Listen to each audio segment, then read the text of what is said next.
Namaste and a very good morning to everyone. How are you all? I hope you all are safe and sound at home. Yes, that's great.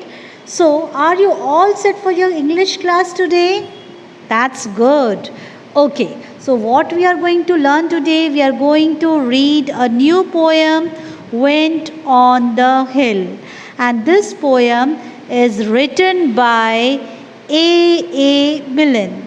A. Milne stands for Alan Alexander Milne. ये इनका पूरा नाम है Elon Alexander मिलन. सो आज हम इस poem के बारे में पढ़ेंगे. Before we begin with this poem, let's learn little bit vocabulary related with the wind. Okay, अब आप एक गर्ल देख रहे हैं, वो इंजॉय कर रही है लाइट ब्लोइंग विंड. हल्की हल्की हवा चल रही है और वो उसको इंजॉय कर रही है. अब आप एक पेड़ भी देख रहे हैं, वो भी हल्के हल्के से हिल रहा है और उसकी पत्तियां भी शेड हो रही हैं. ओके, सो ये हवा किस तरह से चल रही है? धीमी धीमी, हल्की हल्की. ओके, सो इस हल्की हवा को, धीमी हवा को हम क्या बोलते हैं? ब्रीज. क्या बोलते हैं? Breeze. Breeze means light wind. आया बच्चों सबको समझ में? ओके, अब इसके बाद हम दूसरा वर्ड लेते हैं. आप देख सकते हैं पिक्चर में एक लेडी है और उसने एक अम्ब्रेला पकड़ा हुआ है जो दोनों ही आउट ऑफ कंट्रोल हैं. उसके कपड़े भी उड़ रहे हैं, उसका अम्ब्रेला भी उड़ रहा है, यानी बहुत ही ज़्यादा क्या चल रहा है? Strong wind. स्ट्रॉन्ग विंड, सब कुछ आउट ऑफ कंट्रोल हो गया है. देखा ना आपने? तो इस जो स्ट्रॉन्ग विंड जो चलती है, हम इसको क्या बोलते हैं? इसके लिए जो हम प्रॉपर वर्ड यूज़ करते हैं दैट इज़ गेल. क्या यूज़ करेंगे हम? गेल. गेल मीन्स स्ट्रॉन्ग विंड, जो सब कुछ ही उड़ा देती है, उड़ा कर ले जाती है. ओके, अब नेक्स्ट पिक्चर देखते हैं. Yes, the next picture is drizzling. देखिए आप इस पिक्चर में हल्की हल्की बूंदें गिर रही हैं, राइट? ज़्यादा हैवी रेन नहीं हो रही है, हल्की हल्की बूंदाबांदी हो रही है, तो हम उसको प्रॉपर बोलते हैं ड्रिजलिंग. ड्रिजल, ड्रिजलिंग, जिसमें हल्की हल्की बूंदाबांदी होती है, तेज़ बारिश नहीं होती है, उसको हम बोलते हैं ड्रिजलिंग. आया सबको समझ में? अब नेक्स्ट देखिए आप पिक्चर में कितनी तेज़ बारिश है ना? बहुत तेज़ बारिश हो रही है. तो इस हैवी रेन को हम बोलते हैं इंग्लिश में डाउनपोर. क्या बोलते हैं बच्चों हम इंग्लिश में इसको? डाउनपोर. देखिए लड़की भी छाता लेके खड़ी हुई है ना? और देखिए कितनी हैवी रेन हो रही है ना? तो इसका हम प्रॉपर वर्ड है, जब हम हैवी रेन की बात करते हैं तो हम जो उसके लिए वर्ड यूज़ करते हैं वो करते हैं हम downpour. Repeat after me, downpour. आया बच्चों सबको समझ में? चलो, very good.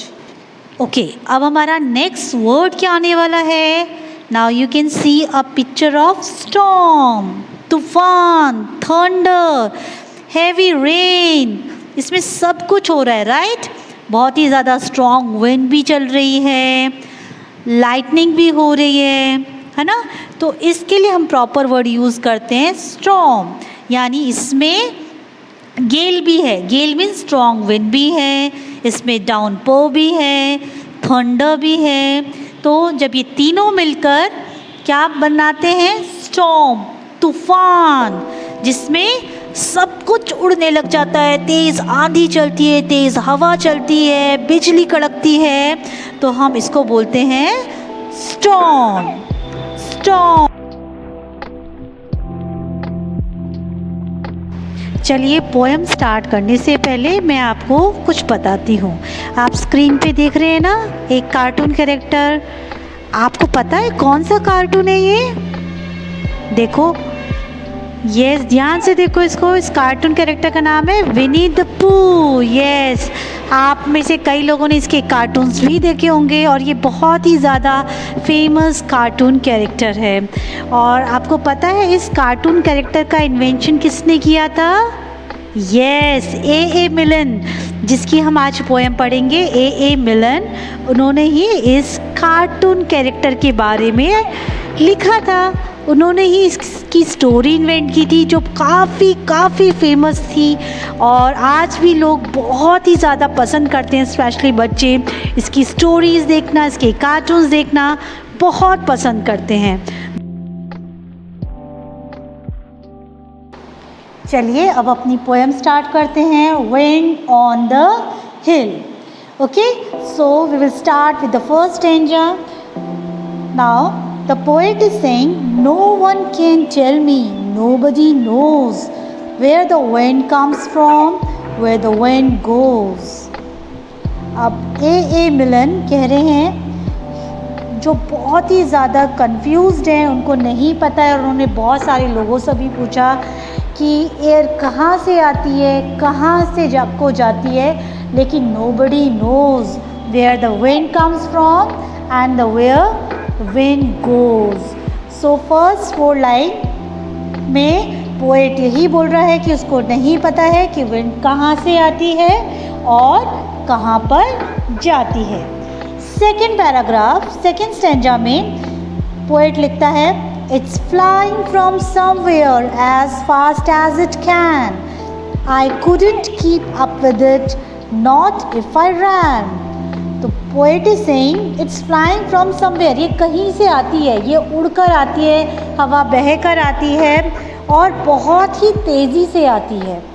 I couldn't keep up with it, not if I ran. और मैं अगर भागना भी चाहूँ बहुत स्पीड से तो भी मैं विंड की स्पीड से नहीं भाग सकता। तो पोएट ये बोल रहे हैं कि बहुत ही ज़्यादा ये जो विंड है बहुत ही फास्ट आती है और मैं जब इसके साथ अगर मैं कंपटीशन भी लगाऊं, रन भी करना चाहूँ तो भी मैं पीछे ही रह जाऊंगा और विंड उससे आगे निकल जाएगी। Yes, now come to the third paragraph. But if I stopped holding the string of my kite, it would blow with the wind for a day and night. तो पोएट बोलता है कि अगर मैं अपनी पतंग को होल्ड करना बंद कर दूँ, जो उसकी डोर है, पतंग की डोर उसके हाथ में है, स्ट्रिंग यानी वायर, डोर, धागा, अगर पोएट उस धागे को छोड़ देता है, पतंग के धागे को छोड़ देता है, अपनी डोर छोड़ देता है, तो पतंग क्या करेगी? It would blow with the wind for a day and night. तो पतंग भी हवा के डायरेक्शन में पूरा दिन पूरी रात बहती चली जाएगी, यानी हवा जिस डायरेक्शन में चल रही होगी पतंग उसी डायरेक्शन में चली जाएगी। Now next stanza is, and then when I found it wherever it blew, I should know that the wind had been going there too. Now the poet is saying कि जब उसको वो पतंग मिलेगी जहाँ पर भी वो उड़कर गई है विंड के साथ, तो उसको पता चल जाएगा कि I should know that the wind had been going there too, कि विंड यहाँ से गुज़र कर गई हुई है। ठीक है, उसको अपने काइट को मिलने के बाद पता चल जाएगा कि विंड किस किस डायरेक्शन से होती हुई गई है। Yes, now let's come to the last paragraph of this poem. So then I could tell them where the wind goes, but where the wind comes from, nobody knows. Poet बोलते हैं कि जब उनको उनकी काइट मिल जाएगी तो वो सबको बता सकते हैं कि विंड कहाँ पे गई है, क्योंकि उनको उनकी काइट की लोकेशन पता है, तो उनको पता है कि विंड यहाँ तक आई थी और यहाँ से वो आगे गई है। बट अभी भी पोएट को कन्फ्यूजन है बहुत बड़ा कि अब उनकी विंड आई कहाँ से है। ओके, विंड के जाने का डायरेक्शन तो अभी पोएट को पता चल गया, लेकिन अभी भी वो ही still confused that where the wind comes from nobody knows, और किसी को पता नहीं है कि विंड कहाँ से आती है। Okay, so this is the explanation part of this poem wind on the हिल, और होपफुली सबको समझ में आ गया होगा। Thank you everyone for watching this video. Everyone take care, be safe. Bye.